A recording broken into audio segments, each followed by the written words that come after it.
Get a £5 free bet every week with Offer Club from William Hill. Simply stake a total of £20 or more across the week on pre-match football accumulators with 4 or more selections, and you'll get a £5 free bet on the Friday. Join William Hill Offer Club on mobile or online now.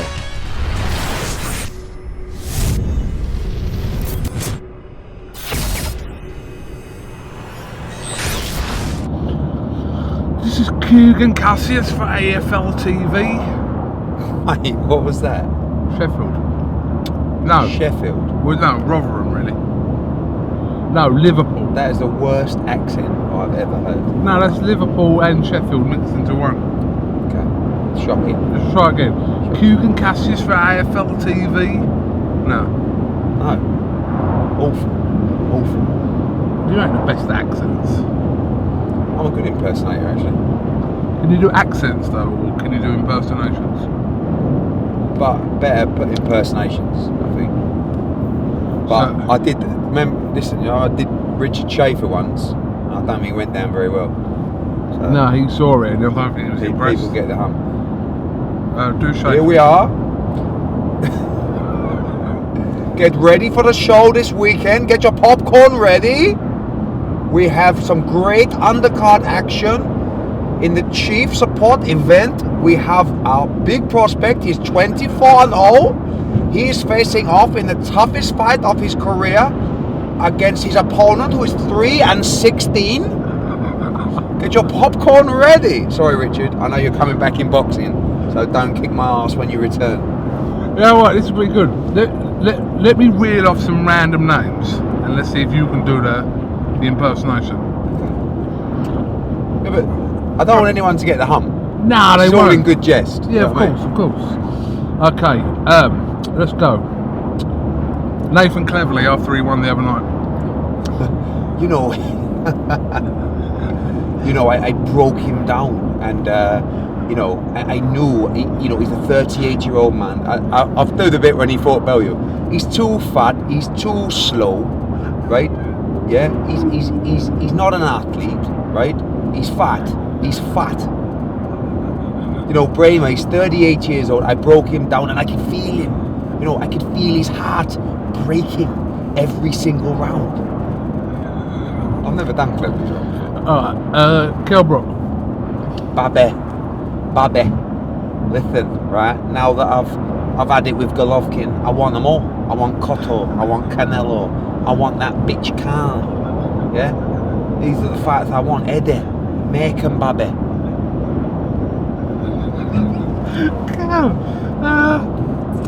Bob Arum. Bob Arum? Yeah. Bob Arum. Listen, you got Pacquiao, he's fighting Vargas, right? We spoke to Eddie Hearn.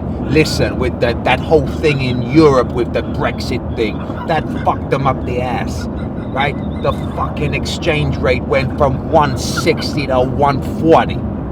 Yeah, I know it fucking, so we couldn't do it. Eddie Hearn said that Brooks wants to fight Golovkin. I mean, fucking hell.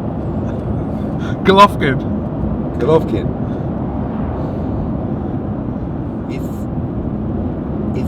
It's fight. I know, I like fight. I respect fight. I know Brooks, no. He real test.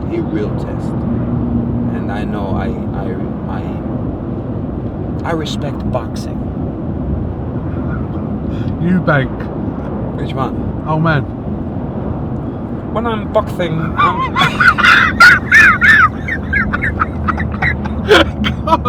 God.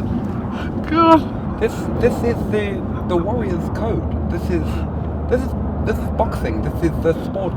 This isn't art. This is where sartorial elegance even plays a part in the ring. And when this is not just about Junior, this is about the Eubank warrior name and code that we have as warriors, as fighters, as people. You cannot talk to us if you are not a fighter, if you are not the man that has stepped through the ropes. You do not understand the spirit of the sport.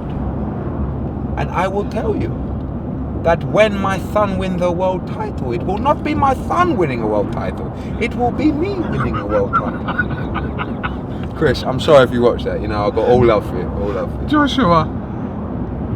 You know, well, it's two sides, isn't it? Yeah.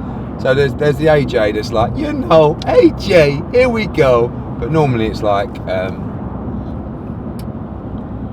I just gotta stay humble. You know, this is hard. Training is hard. You know, but you just gotta, like, every day it's on the grind. It's hard, Cougs. It's hard. But you gotta stay hungry. I'm hungry. So do you think you'll beat Klitschko, Josh? It's a fight at the end of the day. It's a fight. Yeah. So, you know, I do my talking in the ring. It's a fight, and I'm hungry. All right, last couple, Bellew. Fucking. Listen, right? He fucking mouths off. It's simple as that. He's getting rendered unconscious. Fucking going to fucking knock him spark out, right? Simple as that. Right, just do me one more. Just one more, whoever.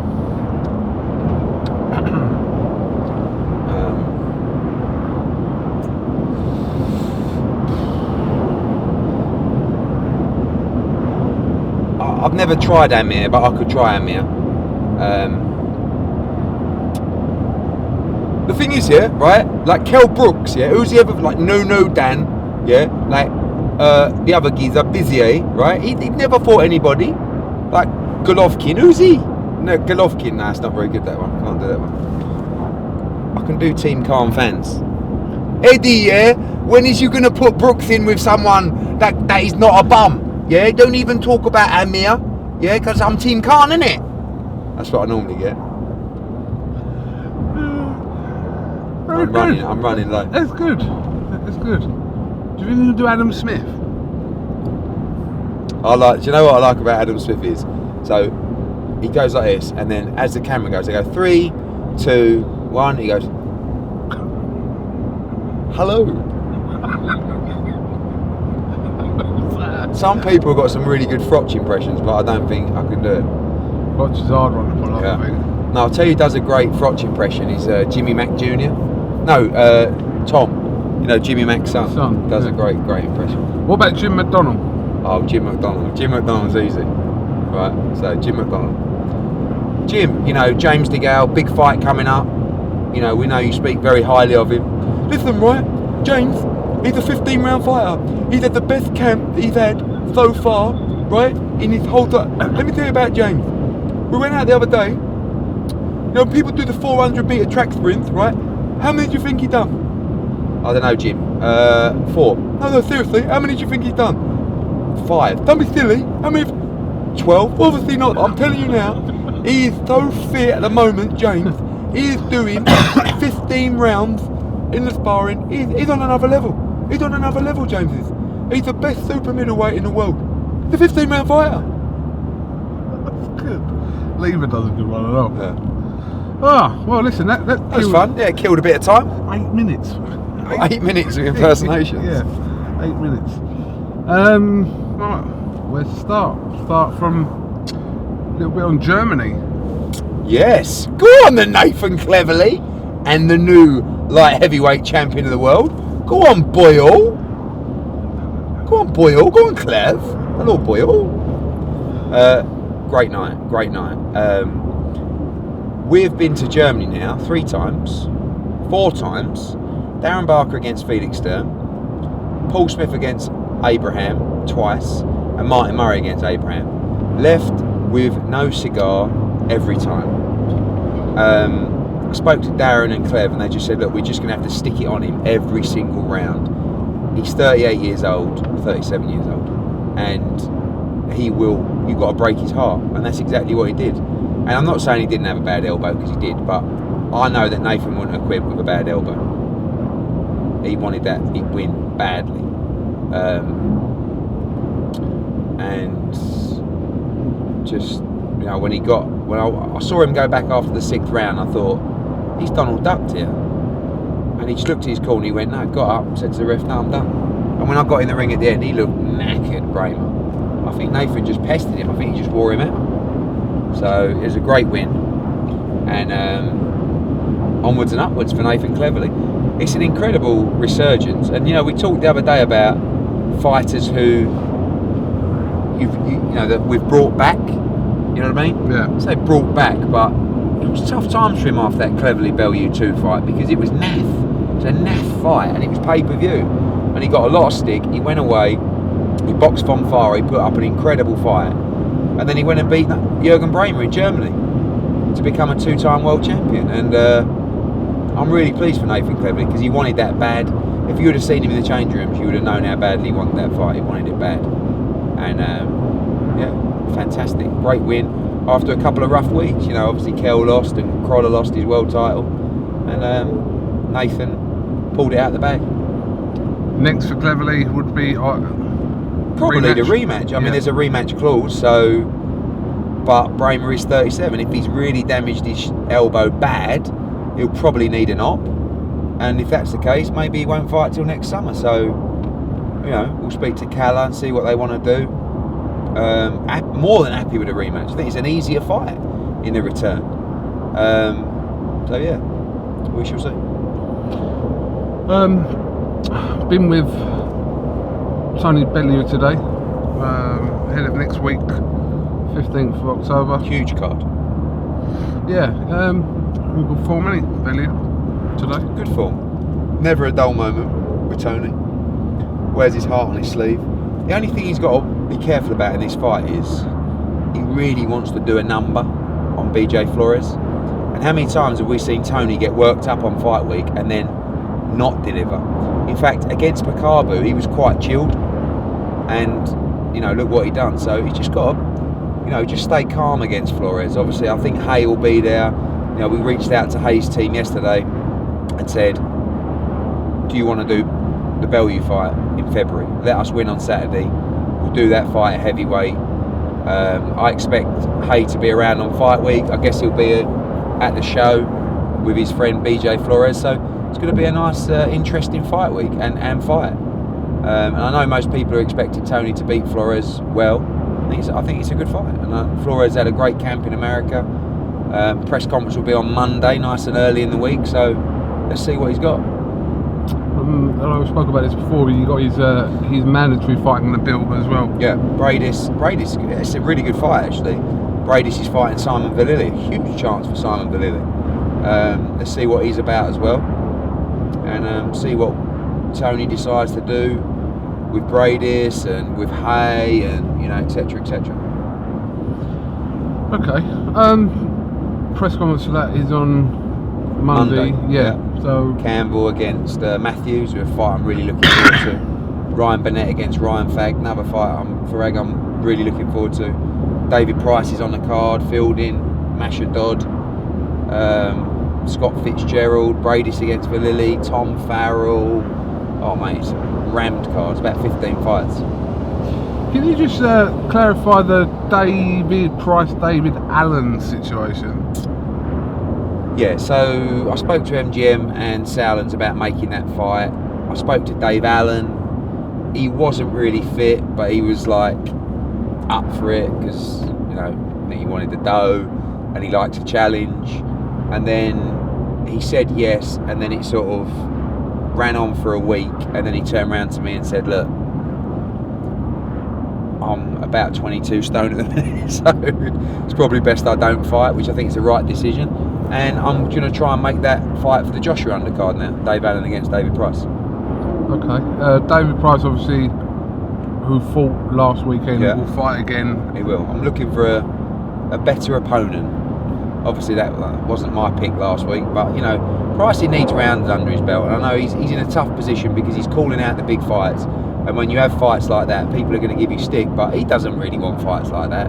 So we need to find a guy who, you know, 1 looks better, 2 fights better, and 3 takes a shot better. But, you know, Pricey can punch. So, you know, it's good to have him on the bill in Liverpool. And, you know, I think he's going to be a big part of the heavyweight mix over the next 12 months. You've said for a while that Pricey needs that sort of big win to launch him into a spot potentially for Joshua. Yeah. Is that still the case now, that he needs that? Yeah, I mean, look, there's loads going on with AJ, so who knows who he's going to fight next. And, you know, I don't think Price should be chasing the shot AJ, because there's so much going on with these potential fights, and mandatories are going to pop up. And, you know, I just think he should keep winning. He needs that fight. You know, I said to him, I think he should fight Tony Thompson. You know, he beat him twice. I think Pricey beats him the next time. It's a good fight that I can sell. Just needs, you know, a fight like that. But I think with all the work he's doing for Dave Caldwell, I don't think they should rush into those fights. I think he needs the rounds. So, you know, like I said, if we can get him out next week in a, you know, it'll be a tough fight, but at least a fight where, you know, he has to at least be on his toes, focus, do some rounds and work on the things that he's been working on with Dave Caldwell, then I think it's only going to be to his benefit. Do you know, for the last week or so, I've been very confident about Joshua and Klitschko. Today, I'm getting the I don't know vibe. Is that right? Why was that? Is that because you've been listening to my phone calls? No, just... look, you know... Just seems like there are a couple of other options there. Yeah, there are, but it's definitely the fight we want next. So I'm going to do everything I can to make it happen. Things have got to fall into place. People have got to come up with certain things. You know, it's a very complicated process when you're dealing with a fight of this magnitude. But mentally, I believe both Joshua and Klitschko have it in their head that that's the next fight, which is quite important. But anything can happen. You know, I can't tell you how difficult it is to actually get these things over the line and get them over the line quickly, because that's the problem we're faced with here. It's not, we haven't got 2-3 weeks to iron this out. You know, do we look to go in December with this show? If we fight Klitschko, that's a real possibility, because it's 7 weeks till the fight on Saturday, and I want enough time to give this the right promotion and also the right preparation for Anthony Joshua. This is, if he fights Klitschko, he's putting everything on the line at a stage we really didn't anticipate him having a fight like this, but he's up for it, we're up for it, and he's up for the challenge, and I think that should be commended. So let's try and get it over the line. You know, I still think it's a good chance, but at this stage still anything could happen if people don't, you know, move on certain things, if loads of different things to overcome.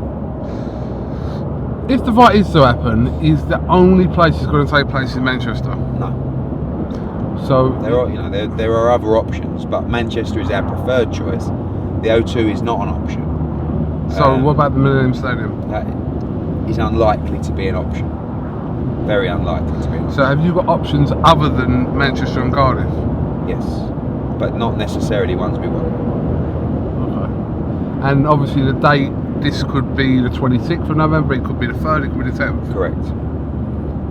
At the moment looking like? If it's Klitschko, I think it could be the 3rd or the 10th. If it's not Klitschko, it will stay as the 26th. If you go into December with it, what do you do with Chisora and White? That's another good question. I would look to do a London show, and if whatever day I didn't go with Fury Klitschko, i.e. if I went on the 3rd with Klitschko Joshua, then I could go with the November 26th or December 10th for White against Chisora. Dillian White, by the way, has a very tough fight on Friday night against Ian Lewison for the British heavyweight title. So let's get that done first, and then we'll start talking about the Chisora fight. Yeah, don't want to jump the gun. No, that's a tough fight. That's a great fight as well. And by the way, Derek Chisora doesn't want Dillian to take that fight because he thinks he's going to lose. He thinks he's going to get knocked out inside 4 rounds. Well, only Friday night to find out. Press conference tomorrow. Yep. Should be fun. Should be. Whoa.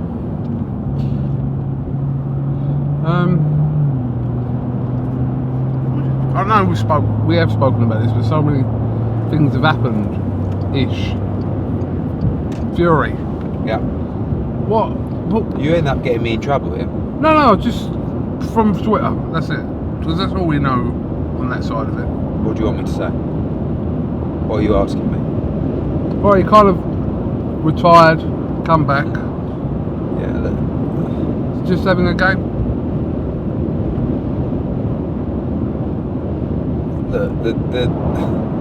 I'm in a little bit of a different position to other people where I have the best interests of the sport at heart. And listen, people might go, what a load of bollocks. That might be selfish, because whilst the sport has a good reputation, whilst the sport is strong with broadcasters, whilst corporate sponsors are looking at the sport and saying this is a new thing, I'm happy. And when we have a little bit of a bad time, then it's not good for the sport. So, but again, I'm not expecting people to agree with me, and so I just think someone should get hold of his Twitter and say, right, off that, and let's get you better. Because if you need this help which people are talking about, go and do that. Don't, you're digging a bigger and bigger hole. You've got the UCAD issue that he's got to deal with. Now you've got the VADA issue that he's got to deal with. Now you've got the British Boxing Board of Control through those two issues, and now they'll want to speak to him about his tweets and stuff like that. So I don't know. I can only tell you what I would do if that was my fighter. But it's not my business, is it? So they're going to do what they want to do. But it's not for me. It's not. I don't agree with it. But as regards to the belts that he holds, likely to be stripped to the WBO first, and then. I think so. I mean, it's not as if he can say, right, I'll be ready for February or anything like that. I just think that, like I said before, these governing bodies, they've got bills to pay and they want to make money. It's no secret. And every time that heavyweight title, which is the coup de grace of boxing, is not contested for, they're losing six figures. And it hasn't been contested for a year. And I believe they've had enough.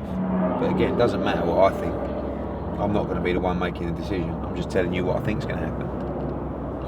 So, I've read that somewhere that Joseph Parker and Andy Ruiz Jr. are in line for the WBO if that is taken away from Fury. Yeah, I mean, if we made Klitschko against Joshua, we would go to the governing bodies and say, right, this fight is made. Does anybody want to sanction it? But the same thing will be happening with about half a dozen fights right now. So Joseph Parker's team and Andy Ruiz's team will be talking to the WBO and saying, we want to make this fight for the WBO world title. Are you on board? If we made Klitschko Joshua, we would go to the WBA, WBO, IBO. We are going to make this fight. Do you want to sanction this fight for the heavyweight championship of the world? And then they'll either say yes or no. But I would like to say this. Yeah. I want, I badly want Tyson Fury in the division. Do you know what I mean? I want him to fight Anthony Joshua. It's a massive fight.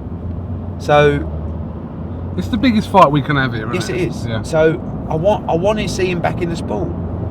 But what I don't want to see is all the nonsense on social media and anything that will bring the sport into disrepute. Because trust me when I say it isn't good for the sport. And people might think, it's great, yes, but it's not. But again, I'm not going to get on. This isn't the interview to start talking about that, because people just think, he's talking. But I'm just saying it how it is. You need to get off social media and get better. If you need help, get better. Come on, let's get back in the game. But again, you don't know what he's thinking. Maybe he's had enough of boxing. Maybe other things make him happier. Life's about finding happiness, not just do that because you're heavyweight champion, you can make a few quid. If he don't, if he's unhappy doing it, he needs to get out. And whether that's mid-term, short-term, long-term, I don't know. But Peter Fury is, he's a good guy, and I think he can deal with this situation. But for me, again, I would nick the phone and say, right, you're off Twitter, mate, because we're going to do this, but each to their own, you know. Freedom of speech and all that. Boxing was in a bad place about a week ago in Glasgow, obviously with the death of Mike Towell. Yeah. I mean, listen, everyone's said what needs to be said, but it's no real condolence to, you know, his family's left behind, and it's... No, I don't think there's one. The thing about the boxing community, and you know, you've seen it come together with Ricky Hatton stuff. We've got some stuff we're going to announce this week for Mike Towell's family. Everybody's thinking they can help, and boxing is one of the few sports where everybody actually, despite the bollocks, despite the ego, despite the hatred among certain people, people will always stick together through the sport. And there isn't one person who didn't hear that news in boxing and didn't feel sick, and wasn't devastated. And that shows you how close the sport is. And you know, nothing hits you like news like that. And you know, when you think about that young man and his family and his young son, it is absolutely devastating. And you know, it reminds you how tough the sport is. It reminds you how brave these fighters are, and it reminds you that, you know, they need to get what they deserve, because they are putting themselves at risk every time they step through those ropes for the public's entertainment. They know the risks, they chase the dreams, they love the sport, but it doesn't take anything away from the fact that this is a hard sport. And that news was devastating. I think we all got to come together now to do everything we can to make sure that his family have not just the financial support, but also the support to get him through this very, very tough time. Absolutely. Scotland this week for Ricky Burns. Big card, and a lot of good fights. I mean, you know, firstly you got a British title fight for the lightweight title between Scotty Cardle and Hooper. Many tipping Kevin Hooper to cause an upset there. I mean, Scotty, I think, is due a really good performance, and I think we're going to get one from him. I really do. You know, both times against Sean Dodd, going into the Lion's Den, you know, I heard the word average bandied about by his performance. You know, Dodd boxed out of his skin both occasions, and it was a tough environment for Scotty. But now we need to see a great performance, because, you know, like I keep saying, fighters are raising the bar, and if you're not raising the bar, then you're going to go backwards. And this is the night where he's got to go out and shine. You know, they've been wanting to fight in Glasgow for a long time. Now they're fighting in Glasgow. Here's the opportunity, and I really think you're going to get a good performance from Scotty Cardle on Saturday night. The British Heavyweight Championship between Dillian White and Ian Lewison, I can't wait for. The Battle of Brixton, two bad mama jammers going to go right at it at the arena, at the Hydro on Friday night, and a lot on the line. The British Heavyweight title coup, that's a big thing. And I know, you know, I wanted Dillian to win this title, and I know Ian Lewison wants to win this title badly. And then you got Ricky Burns, first defence of his WBA world title. Tough fight against Kyle Relic. I think 22-0 with 19 knockouts, something like that. Ricky Hatton, his trainer, really fancies the job, and this is a real banana skin for Ricky Burns, because Relic's fairly unknown, so most are expecting Ricky to win. I believe that his experience will see him through, but I think he's going to come through some sticky patches against Relic, who looks very, very dangerous, but hasn't mixed at Burns' level. So let's get this mandatory one, and let's get that Broner fight. Is he still coming? We said he was. I texted him last night and he ain't come back to me, so God knows with Broner. But I hope so. But you know, more importantly, you know, we pretty much have the basis of an agreement to move forward for a December fight, and where? get the win. Cincinnati? In America. So. I don't know where in America. No. Hopefully not Cincinnati. Nothing against Cincinnatians, but Vegas would be nice. Are you going to Ward Kovalev? I think Helder's going. Why are you going? Very tempted. Very tempted.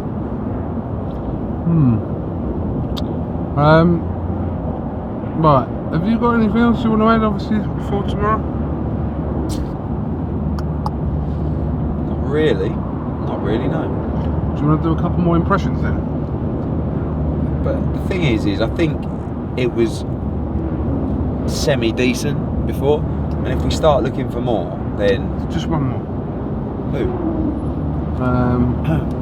Sorry, just stop recording, I don't know. Why don't we sleep on it? Sleep on it. Sleep on it. Yeah. Why don't you do Dylan White? If you get it wrong. Dillian.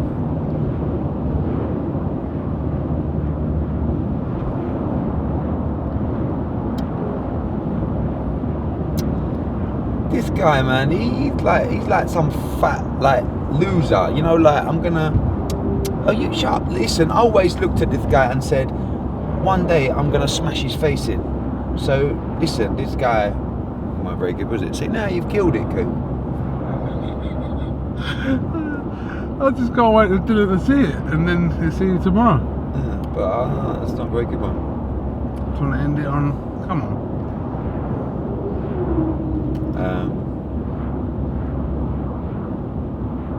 Crawler. Alright. You alright? You okay? Oh, Ed. Oh, you know what, right? I couldn't believe it. I went to the game, right? And United won 4. Ed, I couldn't believe it, you know. The Linares with Ed, I'm all over it. You alright? You okay? That was pretty good. Thanks, mate. Means a lot. That was good. Any other world champions? No, but leave me alone, will you? What? I'm not like a performing dog. No, but it's funny, isn't it? Oh, what? No. Sorry, the battery went again. Alright, well, thank you for your time today. No problem, old boy. I'll see you in Scotland tomorrow. No, you won't. Is it Helder? Helder's. That's Helder's eye. Did he really go to A&E? I don't know if he's gone or not, to be honest. I'll quiz him on it tomorrow. I think it was in a bad way. Was you there? Yes. Did you see it happen? No, it was some 60-year-old German woman who worked for the security went like that and poked him in the eye. He was making a drama out of it, Jesus. But he's picking up an eye patch tonight. No, he is. Is he? Yeah. So that's Well, maybe I should do the presser with an eye patch. Oh, in tribute to him. Yeah. All right, Eddie Hearn. Yeah. So what, you going to Scotland, coming back? Do you know what? You just try and eat just another minute, don't you? Just with that. Yes, I'm going to Scotland and coming back tomorrow. Why? Because I am away so much. If I can sneak just 20 minutes with my kids and then 20 minutes in the morning with them for the trip, it is worth it. That's nice, isn't it? Nice one to end on, isn't it? I'm more impressed in it than we'll cut it out now. Believe it. Just give me one, bruv. Spencer Fearon. Go on. I can't because I need to use my hands. I want to drive properly. One. One. Come on. No. You can't leave it like that. Spencer Fearon. No, I can't. Seriously, I need my hands. It's not safe. I'll work on that one. Spencer Fearon. So let down, isn't it? Right. Eddie, thanks to IFL TV. No problem. Catch you soon.